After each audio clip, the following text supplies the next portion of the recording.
예레미야 예가서 3장 19절로 33절의 말씀이 되겠습니다. 예레미야 예가 3장 19절로 33절의 말씀을 한 절씩 교독하도록 하시겠습니다. 내 고초와 재난 곧 쑥과 담즙을 기억하소서. 이것을 내가 내 마음에 담아두었더니 그것이 오히려 나의 소망이 되었사오면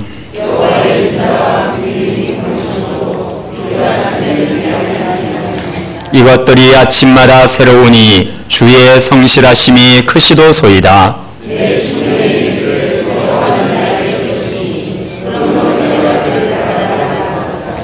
기다리는 자들에게나 구하는 영혼들에게 여호와는 선하시도다.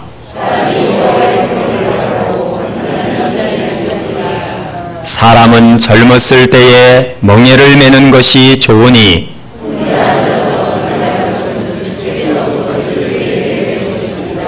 그대의 입을 땅에 티끌에 댈지어다. 혹시 소망이 있을지로다.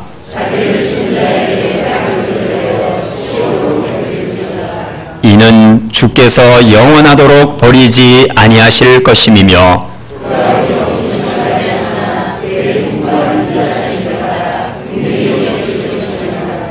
주께서 인생으로 고생하게 하시며 근심하게 하심은 본심이 아니시로다. 아멘.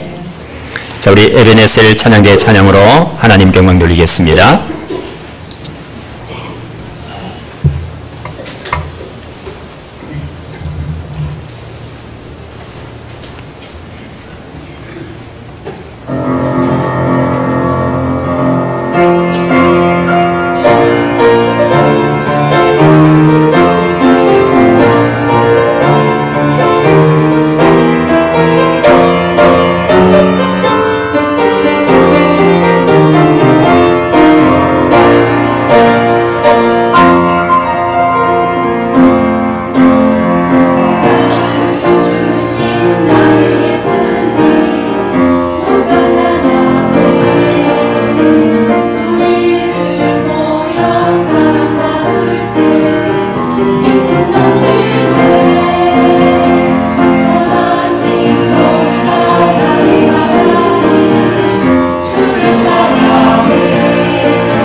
아멘. 자, 우리 박수로 하나님께 영광 돌리겠습니다. 아멘. 자, 우리 영원한 찬양자가 되시기를 축복합니다.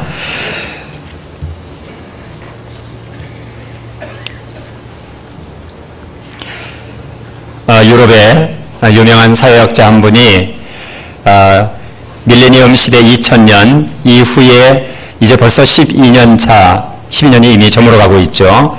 10년이 지났을 즈음에 2년 전에 이런 이야기를 했습니다. 2000년이 지나서 10년을 살아보니까 지나간 세월들 속에 살아온 시간의 흐름보다 너무 빨라져서 본인도 열심히 책을 읽고 연구하고 정신을 차리려 애를 쓰지만 그러나 그 달려가는 속도, 변화의 속도를 도저히 따라갈 수 없다고요. 어떤 일들이 우리 가운데서 일어나고 있는지를 연구하고 생각할 시간적인 여유가 주어지지 않는다는 겁니다. 자, 우리 얼마나 빨리 가는지 이분이 그래서 이 사회 21세기 이 10년을 지난 다음에 밀레니엄 시대 10년을 지난 다음에 이분이 한 이야기가 이렇게 불확실한 이 시대를 그렇게 표현했습니다. 럭비공 에이지, 풋볼 에이지, 예, 럭비공 시대. 여러분 럭비공을 아시죠? 축구공은 동글동글해가지고 뻥 차면은 이게 탁 떨어지면 어디에 떨어질지 좀 그래도 예측이 가능합니다. 근데 축구공은 여러분 이렇게 생기지 않았습니까? 럭비공이죠. 예, 럭비공. 그래서 이놈은 말이죠. 어디 휙 날아가서 뚝 떨어지면 요게 어디로 튈지 모르잖아요. 오른쪽으로 갈지 왼쪽으로 갈지 앞으로 튈지 뒤로 튈지 어떤 데는 또 똑 떨어지면 위로 튈 수도 있습니다. 그래서 재밌죠. 그런데 이 시대가 지금 마치 그런 시대라는 거죠. 예측이 불가능한 시대를 우리가 살아가고 있다는 겁니다. 예, 여러 가지 면에서 정말 우리가 내가 산다는 것이 뭔지 지금 이 시대가 우리의 삶이 우리 사회가 어디로 어떻게 진전이 되고 흘러갈 건지를 좀 생각도 하고 예측도 좀 하고 그리고 좀 준비도 좀 하고 그리고 무엇보다도 제일 안타까운 거 좀 즐겨야 되지 않겠어요? 이걸 좀 음미하면서 살아가는 이게 있어야 되지 않겠어요? 밥을 먹어도 말이죠. 그냥 배가 고파서 먹는 사람들은 음미고 뭐가 없습니다. 그냥 일단 줄인 창자를 채우면 된다. 그렇게 먹게 되죠. 허겁지겁 먹는다 그러죠. 그러나 어디 우리 밥 먹는 게 그렇습니까? 요즘 시대가? 그렇지 않잖아요? 향도 좀 느끼고 예. 심지어는 그 잘난 술도 마시는 것도 말이죠. 냄새를 킁킁대고 예, 냄새를 맡으면서 음미하면서 마시는데 이 인생이 이 소중한 한 번 살다 가는 이 땅에서는 한 번 살다 가는 이 나그네의 삶이 여러분 어떻게 우리의 삶이 말이죠. 요즘에는 음미해 볼 시간도 없어요. 너무 빠르고 불확실하게 그렇게 지나갑니다. 이분이 하는 말이 예전에는 변화가 100년 걸렸던 변화가 요즘은 3년에서 5년이면은 그 변화가 진행전이 된다는 거예요. 얼마나 우리가 정말 급속한 변화의 시대를 사는지 우리가 한번 좀 생각해보고 이런 시대가 좋은 것만은 아니라는 겁니다. 어떤 분들에게는 아주 치명적일 수 있어요. 이게 인생이 왜 사는지 음미를 못한단 말이죠. 이러면서 우리가 어쩌면 살고 있는지도 모른다는 것입니다. 자, 이런 시대를 우리가 산다면 그러면 우리가 이 시대를 이 복잡하고 정말 혼란스러운 너무 스피디한 시대를 살아가게 될 때 우리가 어떻게 그러면은 뭔가 삶의 중심이 필요하다는 거죠. 이분이 하는 이야기가 이렇게 이야기합니다. 이런 시대를 사는 방법은 딱 한 가지다.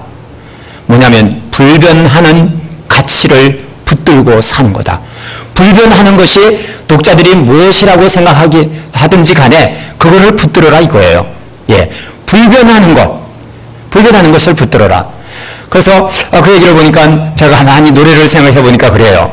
여러분 요즘 우리 노래방 안 가보신 분이 없으시죠? 예, 요즘 노래를 보세요. 우리나라가 민요 같은 게 있었습니다. 아리랑 아리랑 예, 이런 노래 민요로부터 시작해서 그 다음에 뭐가 나왔냐면은 이제 트로트가 나오더라고요. 트로트. 예, 주현미, 이미자 씨 트로트가 나왔어요. 그 다음에 뭐 또 재즈도 나오고 그 다음에 뭐 하여튼 저는 또 무슨 얘기인지 잘 모릅니다. 이게 무슨 장르인지는 잘 모릅니다. 또 그 다음에 뭐가 나왔죠? 로큰롤.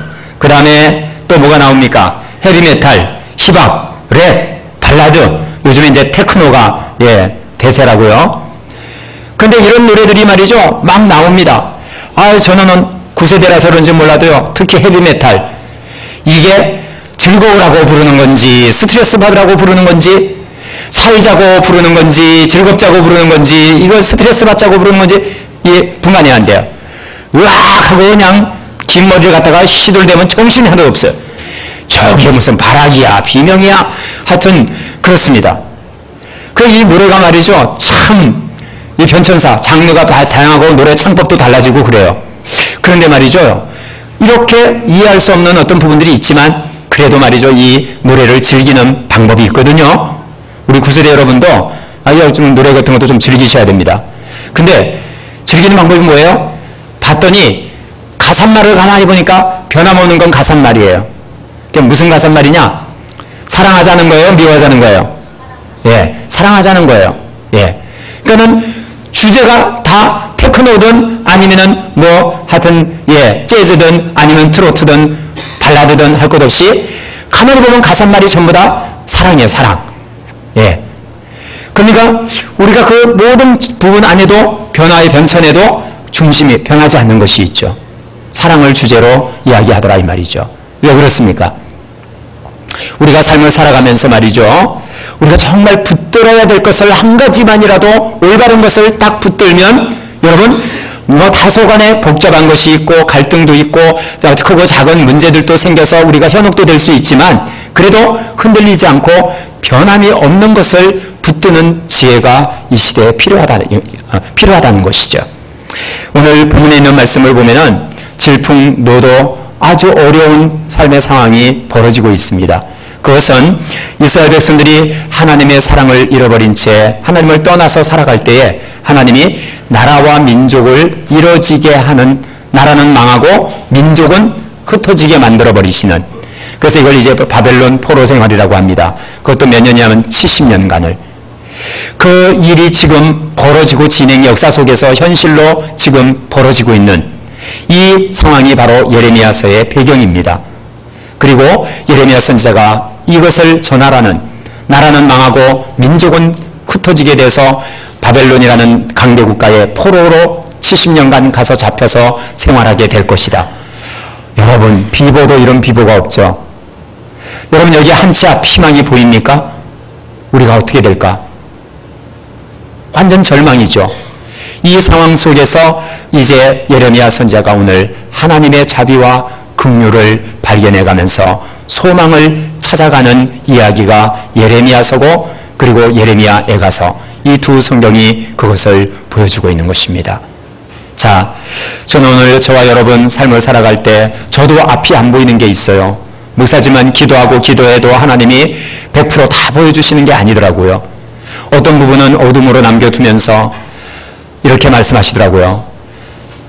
아들아, 네가 교회를 섬기며 가정을 섬기며 이렇게 살아갈 때에 어두운 면이 있거든. 그때는 내 손을 꼭 잡고 가자. 감당할 수 없는 삶이 우리에게 닥쳐올 때가 있고 감당할 수 없는 시련이 올 때가 있습니다. 근데 여러분, 예레미야가 지금 그 시대, 암흑의 시대, 절망의 시대를 만났습니다. 럭비공 시대요, 풋볼 에이지, 그거는 비교도 안 되는 칠흑 같은 어둠과 절망을 만났습니다.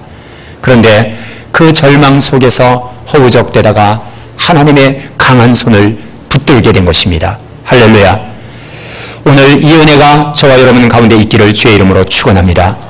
이 은혜를 붙들고 세상이 아무리 화살처럼 달려가도 여러분이 중심을 잃지 않고 하나님의 은혜로 살아가는 은혜, 하나님의 진리와 참된 행복의 원천을 붙들고 근본을 붙들고 살아갈 수 있는 은혜, 오늘 이 은혜의 말씀이 본문을 통해서 저와 여러분 가운데 부어지기를 주의 이름으로 축원합니다.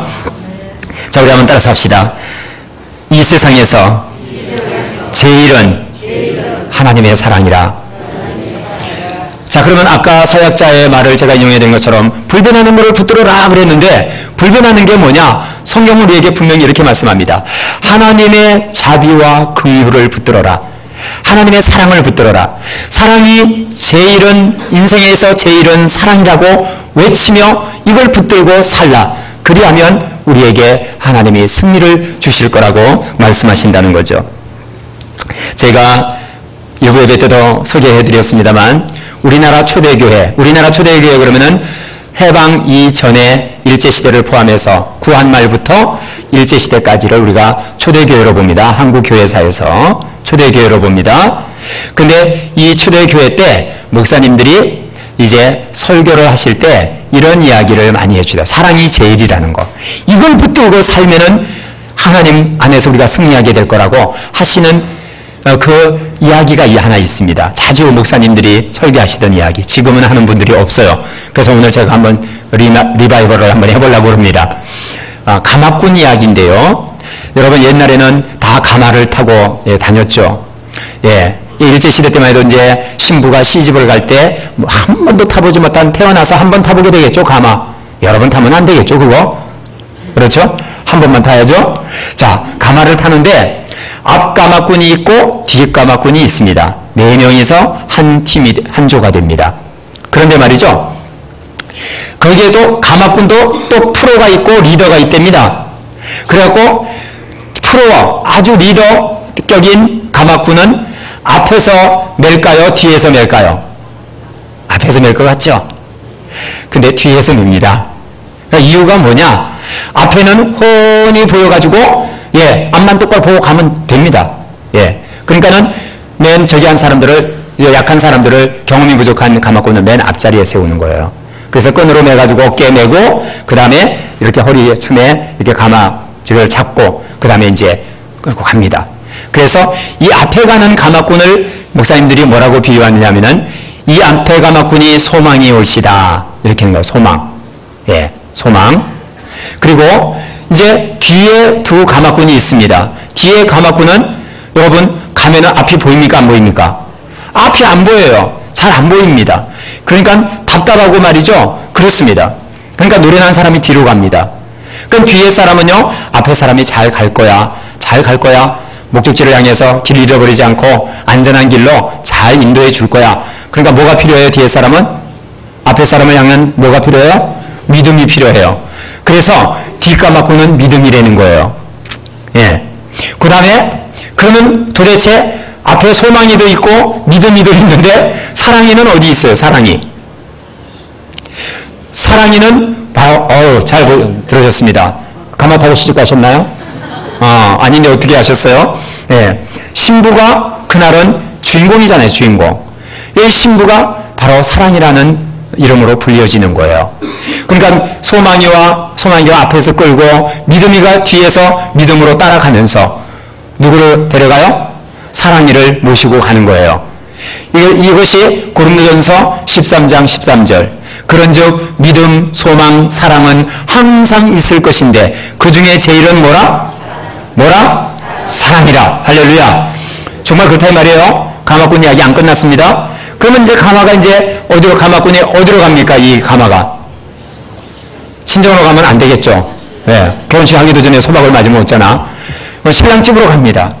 그럼 신랑집에 딱 도착을 하면은 앞에 가마꾼 소망이도 떠나고 뒤에 가마꾼 믿음이도 떠납니다. 누구만 남아요? 문이 열리고 사랑이 신부가 내립니다. 내려서 어디로 들어가요? 신랑에게 들어가요. 신랑은 우리 예수님이시죠. 그러니까 믿음도 소중하고 세상 살 동안에 믿음 없이 못 살아요. 소망 없이도 못 살아요. 그래서 세 가지는 항상 예수 믿는 사람에게 하나님이 주시는 겁니다. 그런데 그 중에 제일은 무엇이라? 사랑이라. 들어가서 신랑 되신 예수님을 만나는 건 사랑이에요. 그래서 사랑이 제일이다 이 말이에요. 이건 제 설교가 아니고 초대교회 목사님의 설교입니다. 은혜가 되셨습니까? 네. 자, 그러니까 우리가 세상을 살아갈 때 말이죠. 변함없는 하나님의 사랑. 이 사랑을 우리가 붙들고 살아가야 된다는 겁니다. 근데 여러분 기가 닳도록 들었습니다. 그동안에 사랑을 붙들고 살아야 된다. 사랑이 제일이다. 그런데 우리가 이것을 모르는 사람 없고 그렇게 살아야 된다고 다 생각을 하고 계세요. 제가 알기로는 거의 다입니다. 그런데 이 인간에게 모순이 있어요. 그게 뭐냐면은 사랑이 제일이라고 말을 하고 느끼면서도 어떻게 살아요? 사랑은 제껴놓고 다른 거를 찾는다 이 말이죠. 다른 걸 더 생각하고 사는 거예요. 부부를 한번 보세요. 어느 날 아내가 정말 마음의 준비도 채 되지 않은 남편 곁을 후련히 떠나버립니다. 남편이 혼자서 일을 끝나고 집에 돌아와서 늦은 시간에 밥상을 혼자서 차립니다. 밥상을 차려놓고 어설픈 그 밥상을 앞에 놓고 앉아서 한 숟갈 뜨는데 늘 앞치마를 두르고 밝은 미소로 그 하얀 손으로 김치찌개를 끓이고 된장찌개를 끓여서 밥을 해주던 아내, 먹을 때 그 앞에 앉아서 웃어주던 아내, 같이 밥 먹어주는 아내가 앞에 없는 거예요. 자리가 텅 빈 거예요. 그럼 뭐가 나오겠어요? 나오는 이 눈물밖에 없습니다. 근데 이 남편이 평소에는 어떻게 했냐? 어째 찌개를 이렇게 끓였냐? 밥은 어떻게 이렇게 고슬고슬하게 못하고 이렇게 질퍽질퍽하게 했냐? 그 다음에 어찌 너는 그렇게 가꿀 줄도 모르냐? 다른 내 친구 와이프는 이쁘기만 하더라. 이러면서 구박하거든요. 우리가 여러분, 우리의 인간의 모순이 뭔지 아세요? 죄가 우리 안에 들어오고 났을 때 인간에게 치명적인, 우리의 행복을, 인간의 행복을 빼앗아가는 치명적인 거에 뭐냐면은, 죄가 남긴 치명적인 그 병이 뭐냐면은 귀한 것을 귀한 것으로 간직하고 누릴 줄 못하게 만드는 것. 이거다 이 말이에요. 사랑이 제일이라 모르는 분이 누가 있습니까? 그걸 인정하지 않을 분도 여기에 누가 계셔요? 그런데 그 사랑이 우리 안에 여러분 간직되지 못한다는 말이에요. 예. 있을 때는 함부로 하고 그것이 가볍게 느껴지고 하찮게 느껴지고 그 다음에는 당연한 것으로 느껴지고 더 이상 나에게 보화가 아닌 거예요. 근데 여러분 참 이상하죠. 또 무슨 제2탄이 뭐예요? 근데 그렇게 하찮게 여기고 감사하지도 못하고 기뻐하지도 못하고 누리지도 못하고 그러던 것을 막상 그걸 이뤄지게 만들면 이건 또 환장하는 거예요. 이걸 이뤄지고 나면은 애걸복걸 하나님 울고불고 하나님 앞에 와서 이거 어떻게 하냐고 도로 돌려달라고 그럴 수밖에 없는 게 우리의 왜? 사랑이 없이는 우리는 살 수가 없으니까. 우리가 왜 그렇게 살아야 되냐 이 말이죠.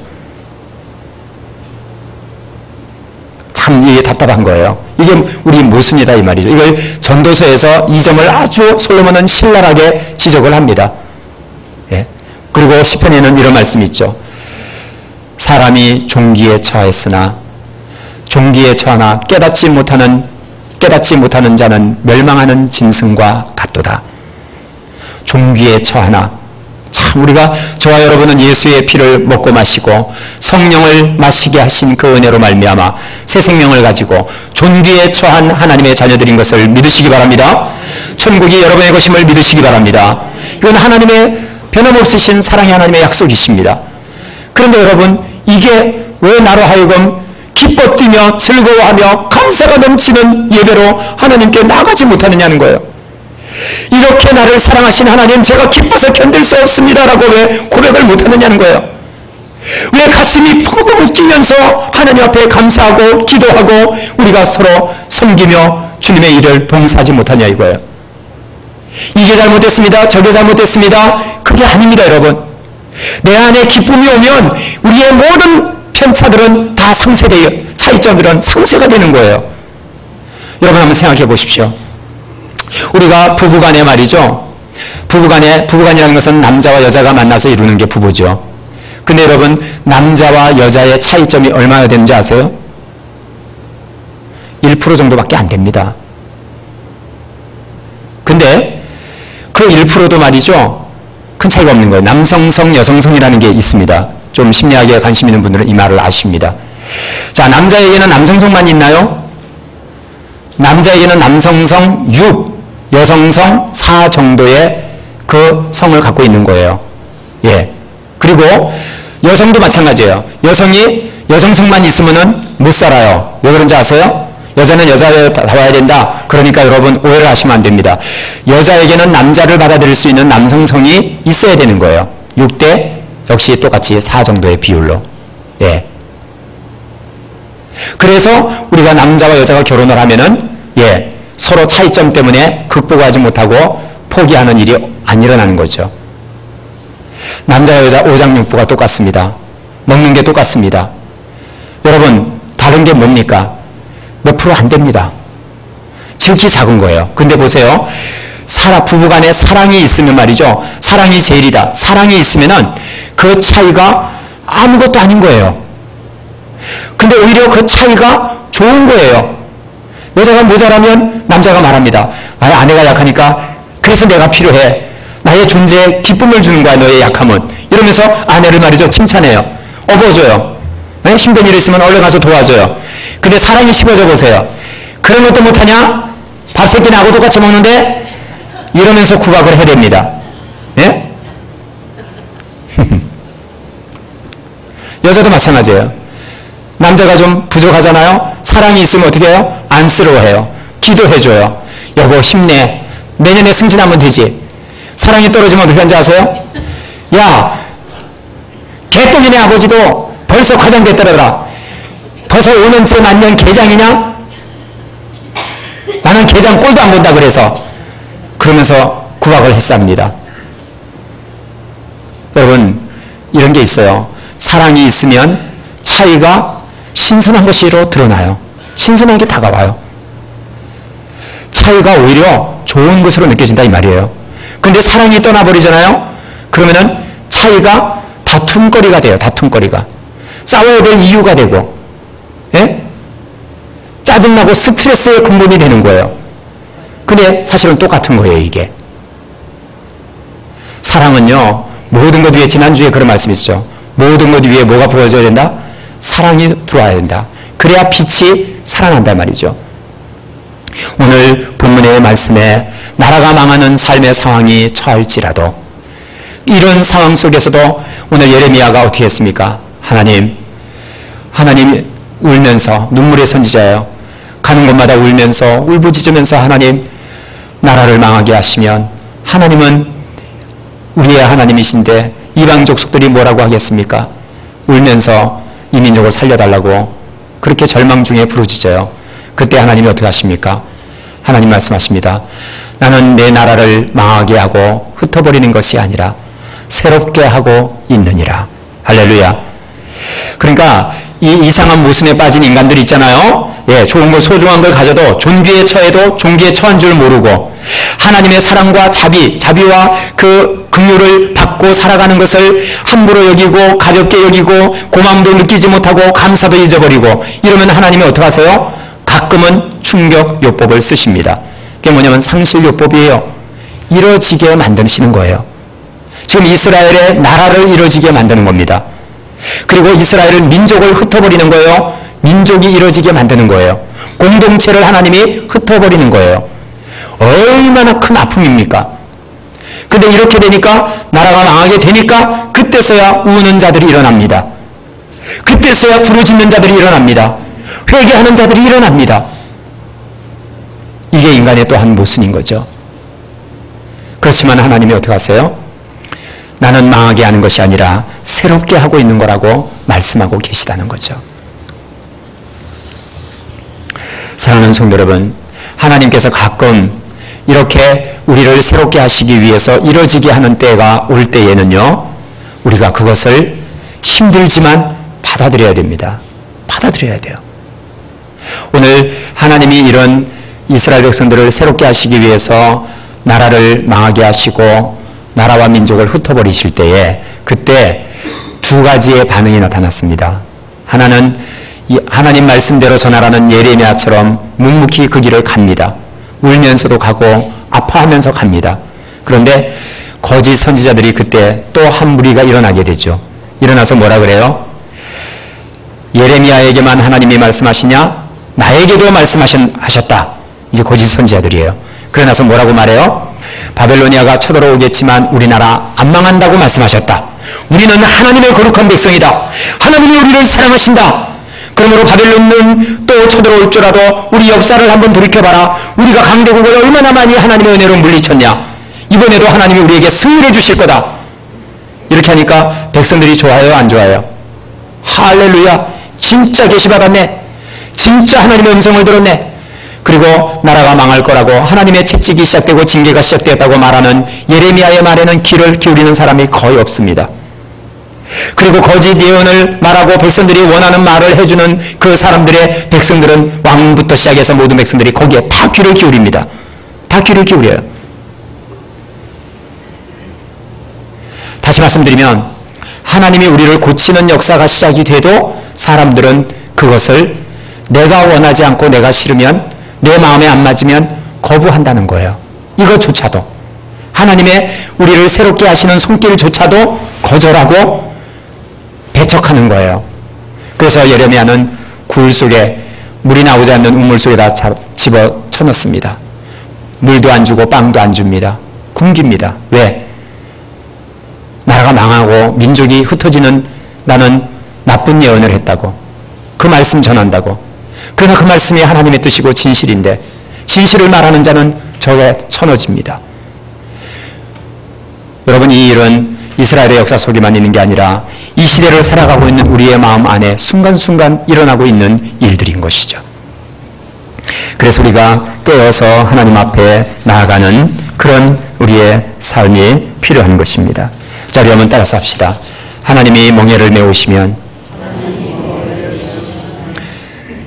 겸손한 자세로 그대로 받읍시다. 오늘 본문에 뭐라 그랬습니까? 오늘 이렇게 말씀하셨습니다. 사람은 젊었을 때에 멍에를 메는 것이 좋으니 혼자 앉아서 잠잠할 것은 주께서 그것을 그에게 메우셨습니다.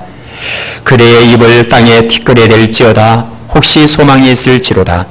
자기를 치는 자에게 뺨을 돌려대어 치욕으로 배불릴지어다.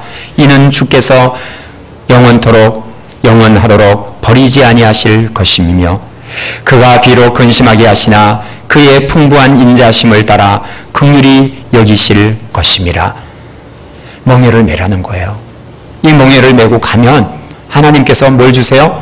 나를 새롭게 하시는 거예요. 근데 이 멍에를 좋아하는 사람은 제가 보건대 교회 안에서 100명 중에 몇 명이 될까요? 나를 가난하게 하시면 좋습니까? 내 애가 병들게 하시면 좋습니까? 여러분 인간관계 속에 갈등이 일어나면 좋습니까? 여러분 고난을 받으시면은 여러분 마음이 평안하십니까? 그럴 수 없죠. 근데 여러분 멍에를 메시라는 거예요. 어떤 분은 그래요. 목사님 권사가 됐더니 새벽기도 하는 게 엄청 부담됩니다. 그래요. 어느 권사님이 저한테 직접 그러세요. 네. 그래서 내가 그랬죠.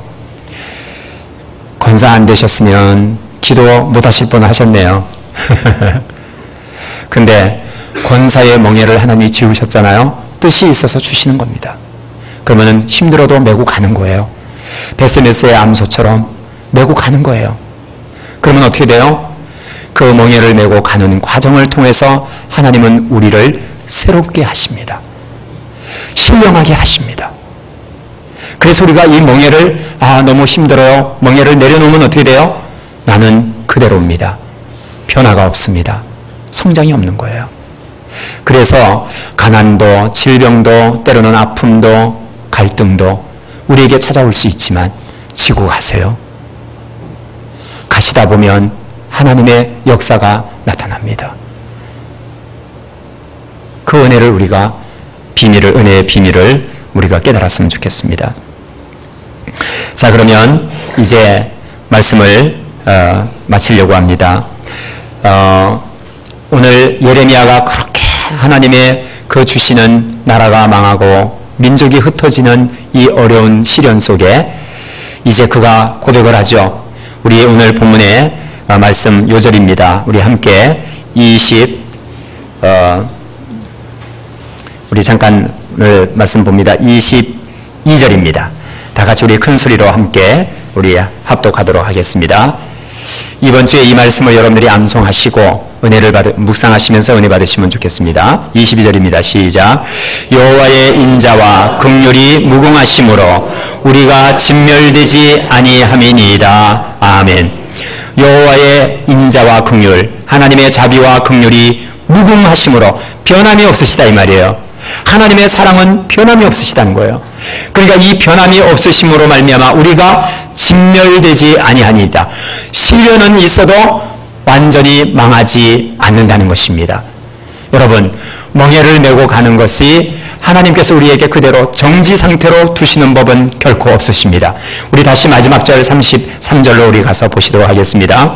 다 같이 보십니다. 시작.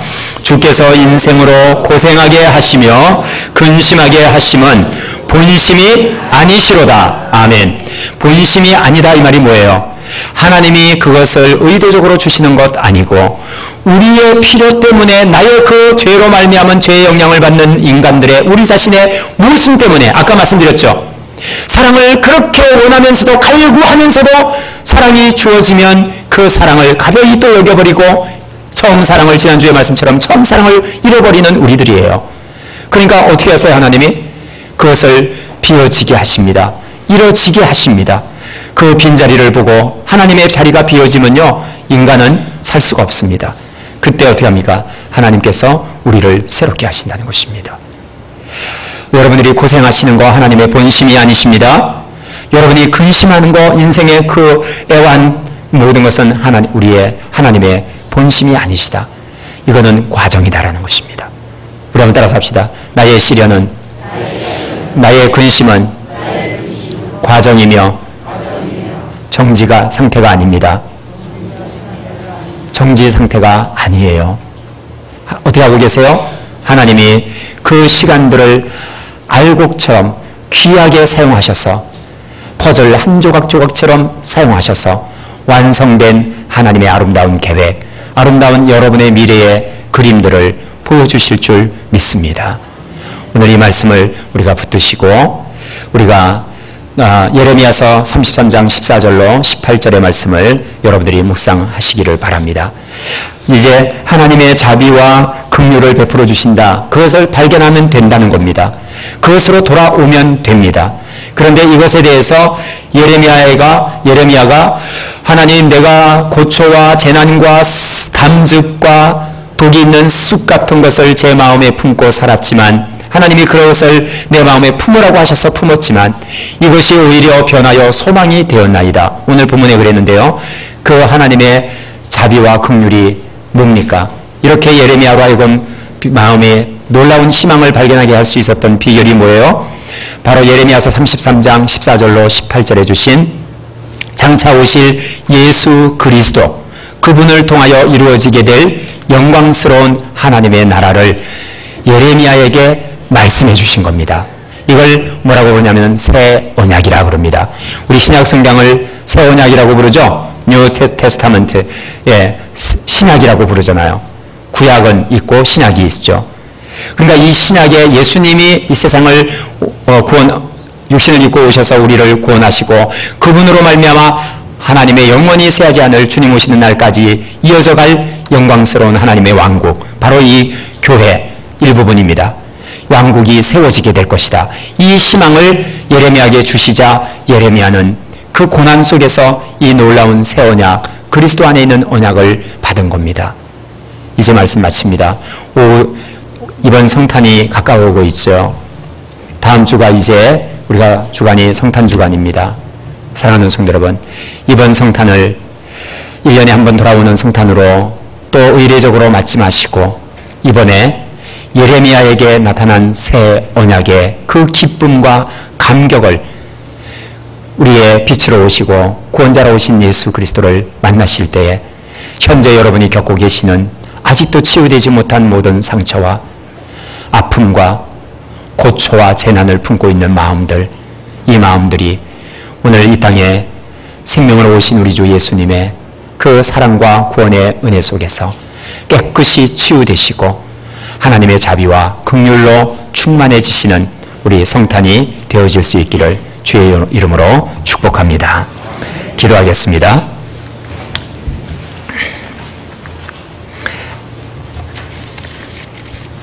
아버지 하나님, 하나님은 사랑이시라.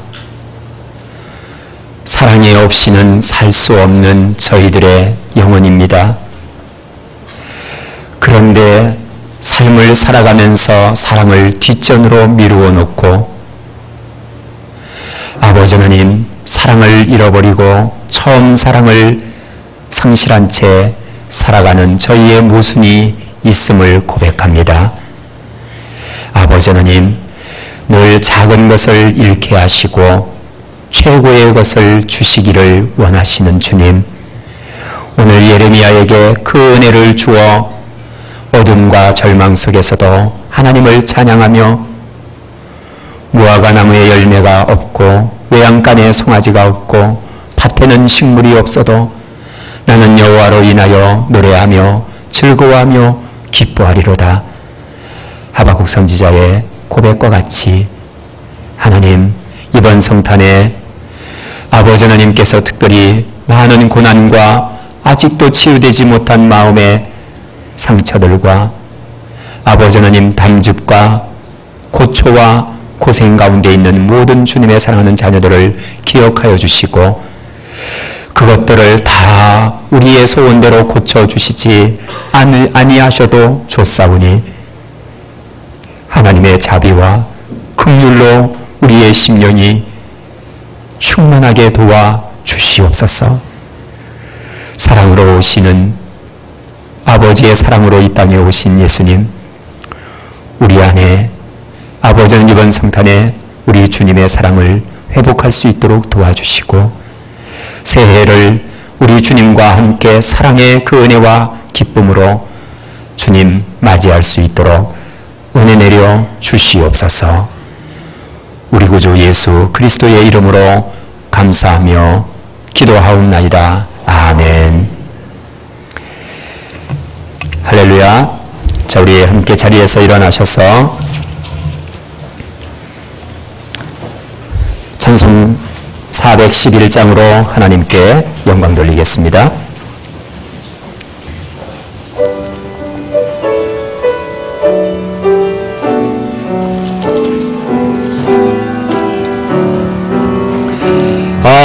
내 맘속에 참된 평화 있네. 그 예수가 주신 평화. 시험 닥쳐와도 흔들리지